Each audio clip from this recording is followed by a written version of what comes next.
Good morning, guys. So it's Sunday morning, right at 9 o'clock, like 8:58, and I just got out of the shower, got done, brushed my teeth, and all the toiletries, and I'm about to go downstairs and eat breakfast. I know I told you guys yesterday I was probably gonna leave around 8, but uh, last night I ended up deciding not to set my alarm until 7:30, 7:45. So I woke up this morning, took a shower, and scrolling through the internet a little bit, and I came across a crazy article. This is the headline to it: drug abusing trucker jailed for 18 and a half years after savagely beating his boss to death. So then if you come across that, you have to look and see what it says. So then you read down, and it's truck driver Patrick Boone has been convicted and sentenced to a total of 18 and a half years in jail for using a hammer and a wrench to savagely murder his boss. And you read down a little bit more, pretty much he was on all kinds of psychiatric drugs and everything. What is it? Yeah. Dude was crazy.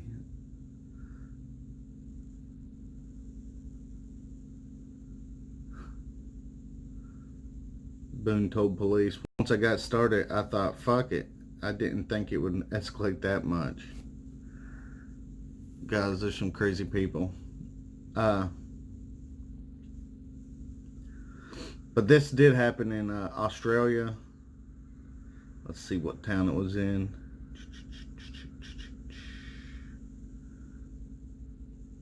Weewa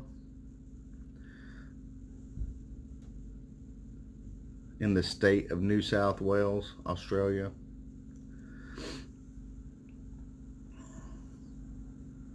Yeah, it's if you're there, don't piss your drivers off. But if you want to read that article, it's on Freight Waves. So I thought that was pretty interesting. I thought I'd share that with y'all. A hammer and a wrench.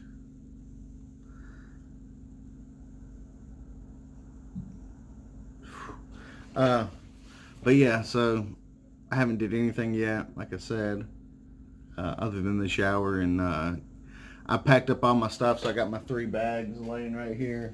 It's just all nice and orderly placed. I'm gonna go get some breakfast, head over, pick up my truck, and probably do a time lapse on the way over there, and then once I get there, I will swing by the Speedco there at the Petro, next to the Petro, and get my oil changed and everything like I've been meaning to do.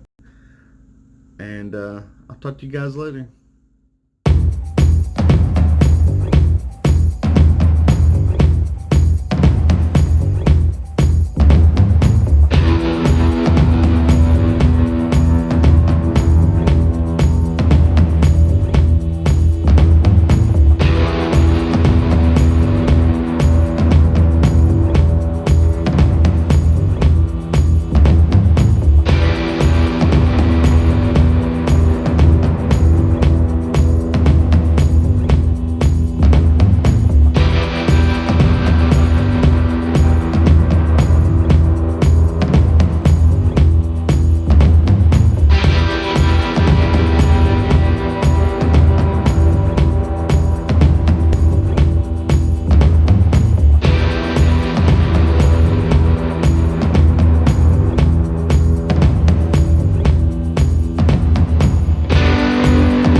What's up, guys? So as you can see in the time-lapse video, I've made it up here to the Speedco, and I went over there, got everything done I needed to get done, except the windshield wipers.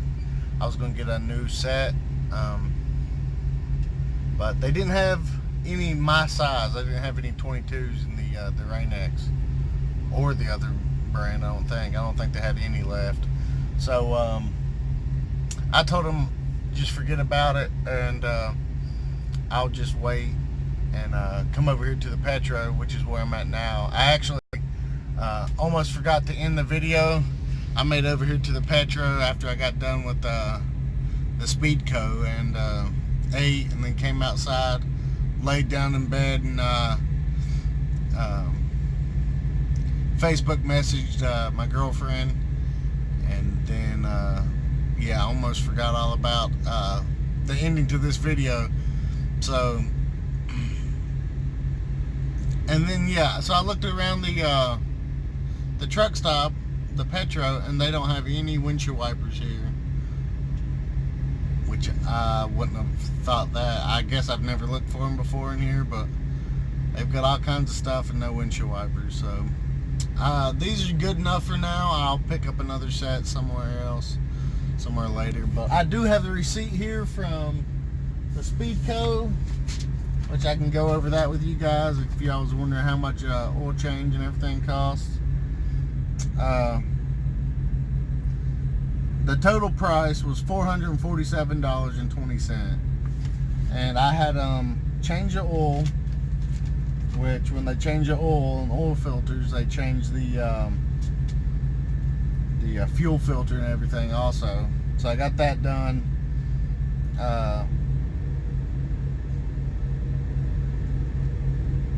I got the truck greased. I got all the fluids checked and checked in all the boxes and everything. And they checked all the tire pressure for me.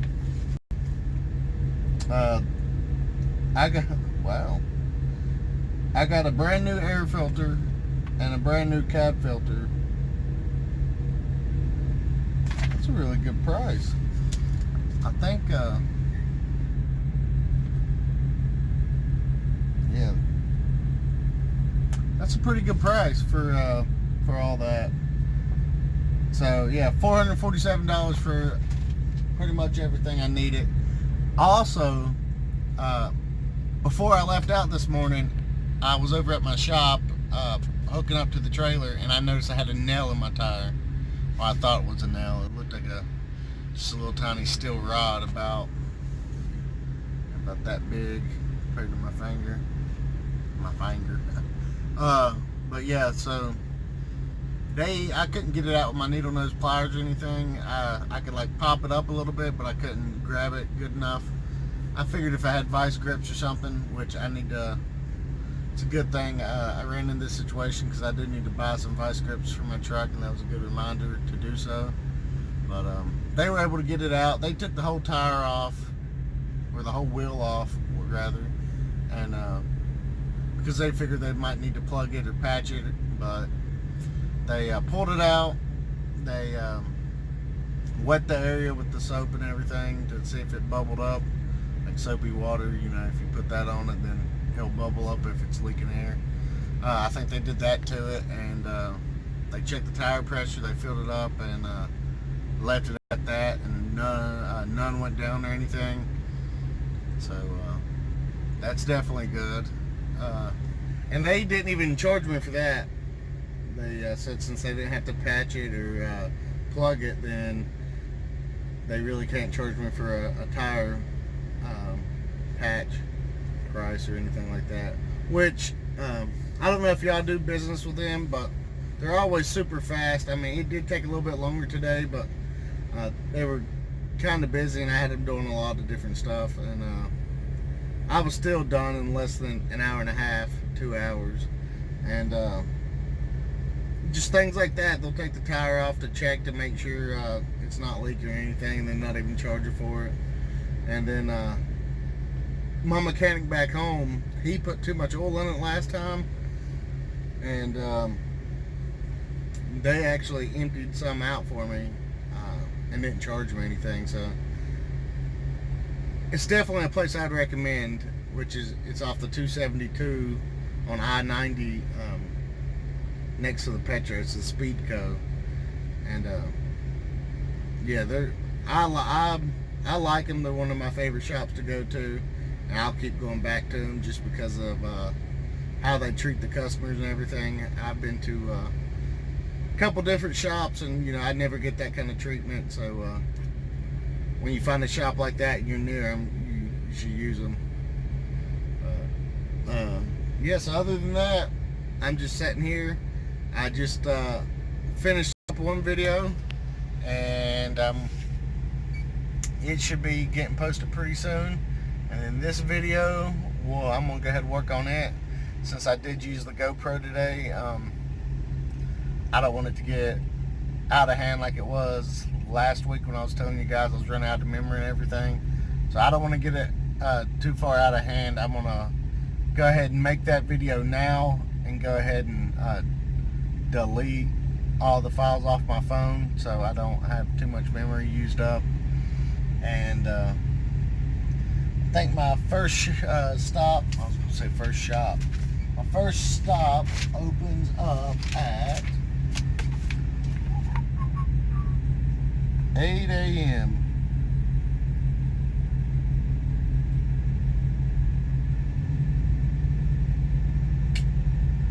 My first stop opens up at 8 a.m. My second stop opens at 10. My third stop opens at 7:30, and my fourth stop opens at 8.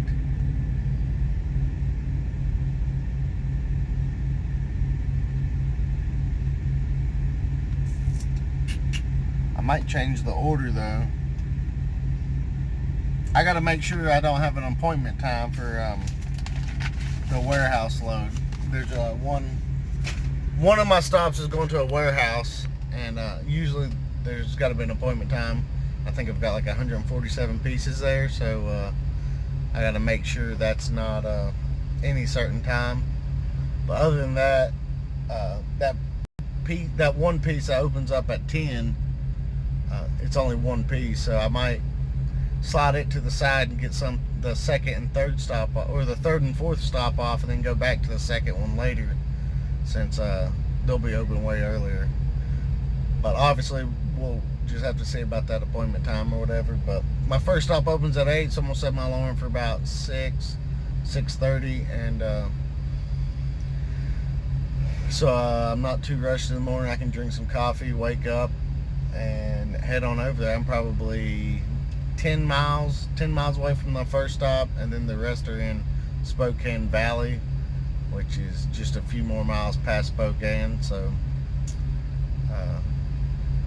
I'll be able to get that done fairly quick, and then hopefully head back and start my 10-hour break before 8 p.m. tomorrow. I'm hoping if I can get it done before 8 p.m. that means I can wake up at 6 a.m. to start my load for tomorrow, which hopefully if that's the case and I'm going south, then that'll put me right in Portland traffic at 8 a.m. So it is what it is. We'll figure it out. I'll see you guys later. Good night.